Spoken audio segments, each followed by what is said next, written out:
Assalamualaikum warahmatullahi wabarakatuh. Kembali lagi bersama kami Komunitas Kreativitas Mahasiswa Intelektual di podcast episode kedua.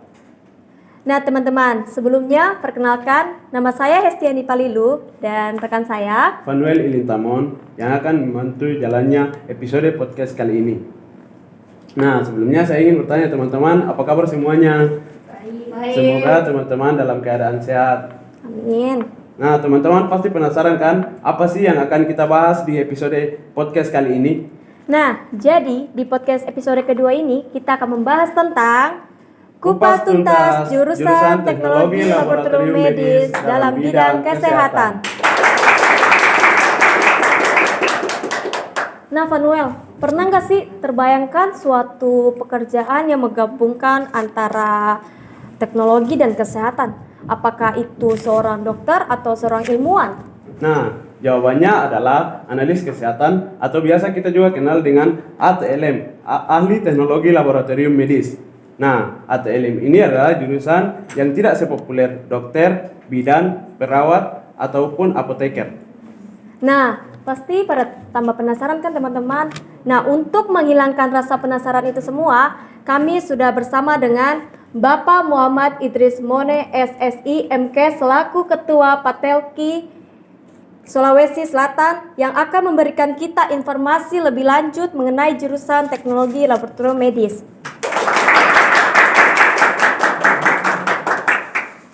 Nah, daripada makin penasaran, langsung aja kita tanya-tanya nih ke Bapak. Selamat sore Pak. Ya, sore. Apa kabar sebelumnya Pak? Alhamdulillah baik.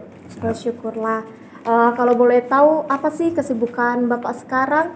Iya, yang pertama saya sebagai PNS bekerja di rumah sakit, kemudian dipercaya sebagai kepala laboratorium di rumah sakit di salah satu rumah sakit umum daerah di Kabupaten Goa. Kemudian saya juga sebagai ketua DPW Patelki Sulawesi Selatan selama 2 periode. Nah itu teman-teman. Kelihatannya sibuk sekali ya Bapak ini. Nah, walaupun Bapak sibuk, tapi Bapak masih bisa menyempatkan waktu untuk menghadiri podcast kita kali ini. Nah, Pak, apakah sudah siap untuk kami memberikan pertanyaan-pertanyaan? Insya Allah. Oke. Untuk pertanyaan pertama nih Pak, apa sih itu jurusan Teknologi Laboratorium Medis dalam bidang kesehatan? Iya, terima kasih. Ya, sebelumnya saya ucapkan terima kasih atas kesempatan ini. Tentu ini sebagai ajang untuk silaturahim, kemudian kita berbagi informasi terutama berkaitan dengan TLM. Sebelumnya saya ingin juga mengucapkan bahwa bulan April itu di Patelki kita ada pekan ATLM. Ya, jadi hari ulang tahun Patelki setiap bulan April itu kita mengadakan kegiatan di seluruh pelosok tanah air, di mana tahun ini tuh kita punya organisasi sudah berumur 36 tahun, ya, tepatnya tanggal 26 April 1986, ya, jadi tahun ini sudah ke 36 tahun. Kemudian terkait dengan TLM, ya, jadi saya mungkin harus menjelaskan sedikit ke belakang kenapa disebut TLM, ya, karena dulu terkenal dengan analis. Ya, jadi nama profesi kita ini dulu namanya analis kesehatan, kemudian nomenklaturnya berubah yang sejak Undang-Undang Tenaga Kesehatan tahun 2014, ya, di mana di undang-undang tersebut itu sudah tidak disebutkan lagi analis, tetapi berganti menjadi ahli teknologi laboratorium medik. ATLM ini kenapa berubah nomenklatur? Sebenarnya ada 2 faktor. Faktor internal profesi, sebenarnya kalau dulu kita itu analis kesehatan memang sangat cocok disebut analis karena memang intervensi teknologi belum ada. Pada saat itu kita cuma skill individu sangat dibutuhkan dalam memberikan dalam melakukan pemeriksaan. Kemudian di era 80-an itu sudah mulai masuk teknologi. Ya, saat ini sudah hampir 80%, bahkan sudah sampai 100% laboratorium sudah menggunakan teknologi. Oleh karena itu nomenklaturnya berubah. Kemudian dari sisi eksternal, nama analis kesehatan itu tidak dikenal di dunia luar, ya, terutama di global ya. Yang dikenal untuk profesi ini adalah medical laboratory scientist atau medical laboratory technologies. Oleh karena itu, karena kita sekarang di suasana global, nomenklatur itu harus berubah, disesuaikan dengan nomenklatur internasional, sehingga tahun 90 ya sudah berubah di tingkat organisasi, kemudian secara regulasi tahun 2014 lewat Undang-Undang Tenaga Kesehatan itu sudah dibunyikan TLM untuk analis kesehatan.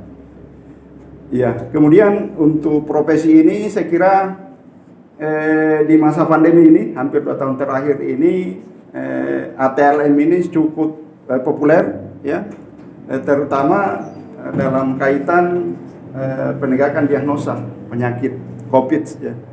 Jadi disadari atau tidak, pandemi COVID ini membuka mata masyarakat, membuka mata pemerintah bahwa ternyata ada profesi ya, ada profesi selain bidang, selain dokter, selain perawat yang punya peran yang sangat luar biasa dalam rangka penegakan diagnosa penyakit, khususnya COVID ya.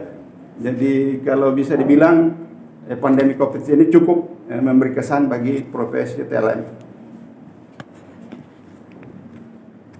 Nah, itulah jawaban dari pertanyaan nomor 1. Nah, kita masuk ke pertanyaan nomor 2. Dalam jurusan TLM ini Pak, ada terbagi beberapa jenjang, ada D3, D4 dan juga S1. Apakah perbedaan dari beberapa jenjang ini Pak? Ya, jadi saya perlu luruskan, di nomenklatur pendidikan tinggi yang ada itu D3 ya, D3 TLM, D4 itu setara S1, kemudian ada magister ya, magister teknologi laboratorium medik, itu sekarang yang ada cuma di Universitas Muhammadiyah Semarang. Jadi sampai sekarang di nomenklatur pendidikan tinggi tidak ada S1 ya, cuma dulu pernah ada di Unhas, tetapi berhenti karena di nomenklatur dikti tidak ada ya. Jadi yang ada cuma D3, D4, kemudian S2 magister teknologi laboratorium medik. Ya, itu yang perlu saya luruskan. Jadi sampai sekarang tidak ada S1 ya. Kalaupun ada pendidikan S1 yang mengatakan bahwa S1 TLM, nomenklaturnya di dikti tidak ada. Ya, yang ada D3, D4 dan S2 TLM. Ya. Baik, di pertanyaan ketiga ini, mata kuliah apa saja yang dipelajari dalam jurusan TLM dan pemeriksaan apa saja sih yang dilakukan oleh ATLM ini Pak? Ya, jadi terkait dengan TLM ini perlu saya sampaikan bahwa berdasarkan Peraturan Menteri Kesehatan Nomor 42 Tahun 2015, kompetensi atau yang disebut dengan ATLM itu adalah lulusan teknologi laboratorium medik, pendidikan teknologi laboratorium medik yang mempunyai kompetensi yaitu melakukan analisis terhadap cairan dan jaringan tubuh manusia dalam rangka penegakan diagnosa penyakit baik pada perorangan maupun masyarakat sesuai dengan peraturan perundang-undangan ya. Jadi ruang lingkup kompetensi kita itu adalah melakukan analisis cairan dan jaringan tubuh. Ya, tentu hal yang perlu dipelajari di institusi pendidikan untuk mendukung kompetensi itu ada beberapa mata kuliah utama yang harus kita kuasai. Mulai dari misalnya hematologi ya. Hematologi ini tentu mata kuliah yang mengajarkan kita tentang sel-sel darah, kemudian bagaimana bentuknya, berapa jumlahnya dan seterusnya, di mana dalam keadaan normal itu diketahui ya, sehingga kalau dilakukan pemeriksaan kemudian terjadi kurang atau lebih, itu menunjukkan ketidaknormalan. Kemudian ada yang berhubungan dengan mikrobiologi ya, bakteriologi klinik, kemudian ada parasitologi ya. Intinya bahwa semua pemeriksaan laboratorium yang menggunakan spesimen klinik ya, spesimen klinik itu adalah spesimen yang berasal dari tubuh manusia. Seperti yang saya katakan tadi, bisa berupa cairan tubuh ya. Kalau cairan tubuh tentu kita semua sudah paham ya, mulai dari urin, kemudian feses, darah dan lain-lain, kemudian jaringan ya. Jaringan tubuh ini tentu kita di institusi belajar ada namanya psikohistoteknologi, ya itu untuk menopang kompetensi kita di bidang itu. Ya, jadi banyak hal yang kita pelajari untuk mendukung kompetensi yang harus kita kuasai di akhir perkuliahan. Ya.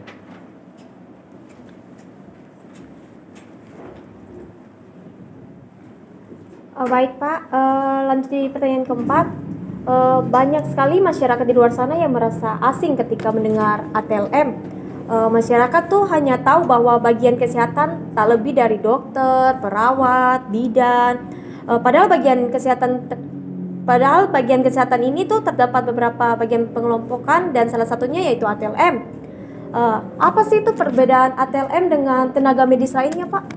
Iya, jadi di dalam Undang-Undang Tenaga Kesehatan sudah diatur, ya, ada 17 kelompok tenaga kesehatan, kemudian profesi kesehatan itu ada kurang lebih 30, ya. Salah satunya TLM. Kita termasuk di kelompok tenaga kesehatan biomedik, ya. Jadi bersama-sama dengan beberapa profesi yang lain, ya. Jadi tetapi perlu kita, makanya kegiatan-kegiatan yang kita lakukan seperti yang saya katakan tadi terkait pekan TLM yang dilakukan setiap tahun, itu adalah upaya-upaya yang kita lakukan untuk memperkenalkan profesi ini kepada masyarakat, ya, karena profesi ini itu tidak kalah penting, ya, dengan profesi lain. Kemudian saya juga perlu sampaikan bahwa TLM ini itu adalah termasuk salah satu dari 5 profesi kesehatan yang esensial.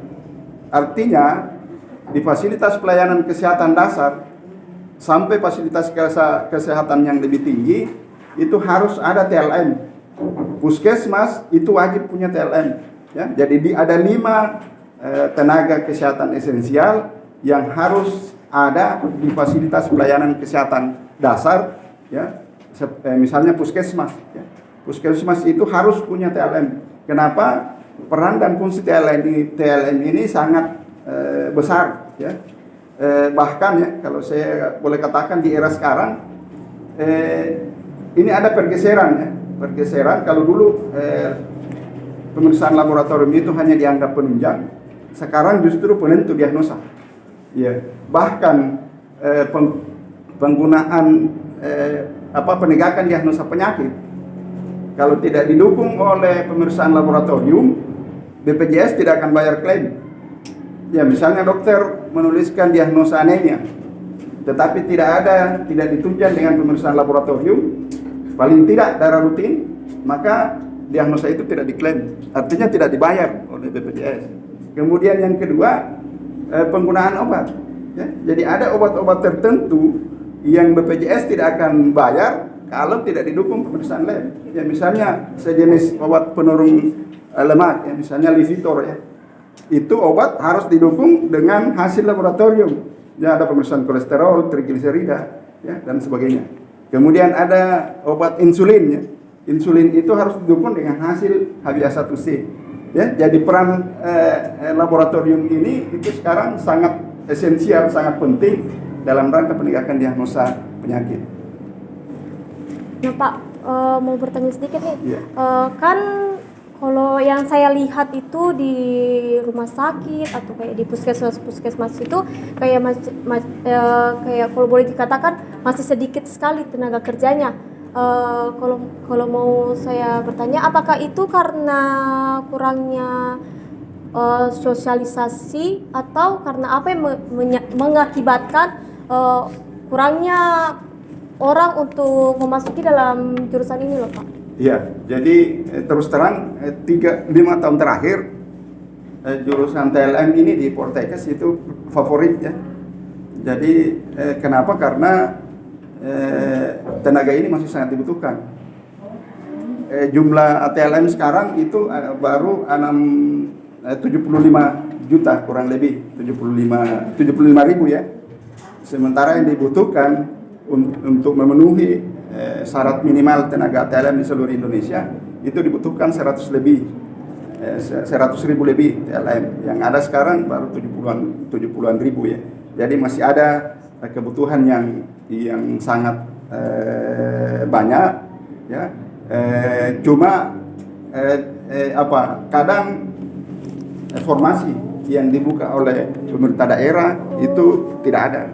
Oleh karena itu khusus di Sulawesi Selatan ini kebetulan saya sebagai ketua DPW itu kami melakukan roadshow ke beberapa kabupaten, kemudian bertemu dengan pejabat-pejabat daerah untuk memberikan pemahaman bahwa tenaga ini sangat dibutuhkan sehingga harus buka formasi. Dan alhamdulillah di Sulawesi Selatan 2 tahun terakhir ini itu banyak sekali formasi TLM yang dibuka. Oke, kita masuk ke pertanyaan berikutnya, Pak. Pada tahun ini akan dilaksanakan ujian exit exam atau UKOM, Pak. Mungkin bisa dijelaskan bagaimana untuk ujian exit examnya, Pak? Iya, jadi uji kompetensi itu adalah amanat undang-undang, ya, di mana di undang-undang disebutkan bahwa pendidikan tenaga kesehatan di akhir masa pendidikan itu harus mengikuti uji kompetensi yang dilakukan secara nasional. Ya, jadi itu amanat undang-undang, ya. Jadi bukan kemauan institusi, bukan kemauan organisasi profesi, tetapi menjalankan amanat undang-undang. Tujuannya apa? Adalah untuk menghindari disparitas kualitas tenaga kesehatan dari Sabang sampai Merauke. Harus punya standar minimal kompetensi yang harus dimiliki. Oleh karena itu uji kompetensi ini adalah variabel ukurnya untuk menilai itu. Kemudian terkait dengan kebijakan exit exam, kalau saya pribadi sebenarnya kebijakan itu justru lebih menguntungkan mahasiswa. Kenapa? Karena kalau uji kompetensi sebelumnya tidak menggunakan exit exam, kelulusan murni dari hasil hukumnya. Ya, sementara dengan exit exam itu dipadukan antara nilai IPK ya, IPK internal, kemudian ditambah dengan nilai hukum. Ya, jadi 60% nilai internal IPK-nya, IPK institusi, kemudian ditambah 40% dari nilai hukum. Ya, ini yang perlu kita ketahui. Oleh karena itu, kita punya nilai-nilai di mata kuliah internal, kita harus berusaha untuk up-nya. Paling tidak jangan ada di bawah 3 IPK-nya. Ya, karena nanti akan susah untuk bisa lolos kalau nilai hukumnya rendah. Ya. Jadi harus kita berusaha untuk meng-up kita punya nilai internal institusi agar bisa mendukung nanti dengan ujian nilai hukumnya. Ya.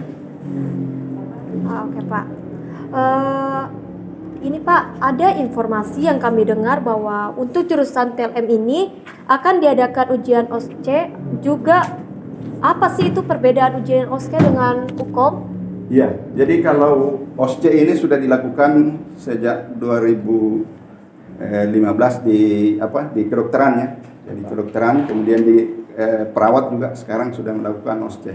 OSCE itu kan objektif struktur clinical examination ya. Jadi menguji pengetahuan klinik mahasiswa secara terstruktur ya. Jadi kenapa? Karena kalau kita berbicara kompetensi itu bukan cuma pengetahuan ya, tetapi harus ada skillnya, kemudian ada attitude ya. Jadi kompetensi itu didukung oleh 3 faktor, harus ada knowledge-nya atau ilmu pengetahuan, kemudian skill atau keterampilan, dan attitude ya, atau etika dalam bekerja. Dengan uji kompetensi yang ada sekarang itu kan cuma knowledge-nya ya, tetapi untuk agar kompetensinya bisa terukur dari ujian kompetensi yang ada sekarang, maka ujian soal-soal itu sebahagian besar adalah soal kasus atau piknyet ya, yang kita kenal dalam dunia ini ya. Jadi soal-soal kasus kemudian diujikan secara tulisan ya. Kalau OSCE itu ada prakteknya ya. Jadi bisa menggunakan manekin atau menggunakan relawan ya. Melakukan praktek secara langsung sehingga bisa langsung dinilai, bukan cuma ininya tetapi keterampilan juga bisa langsung dilihat. Tetapi sekali lagi teknik itu kan butuh waktu dan prasarana yang mahal ya.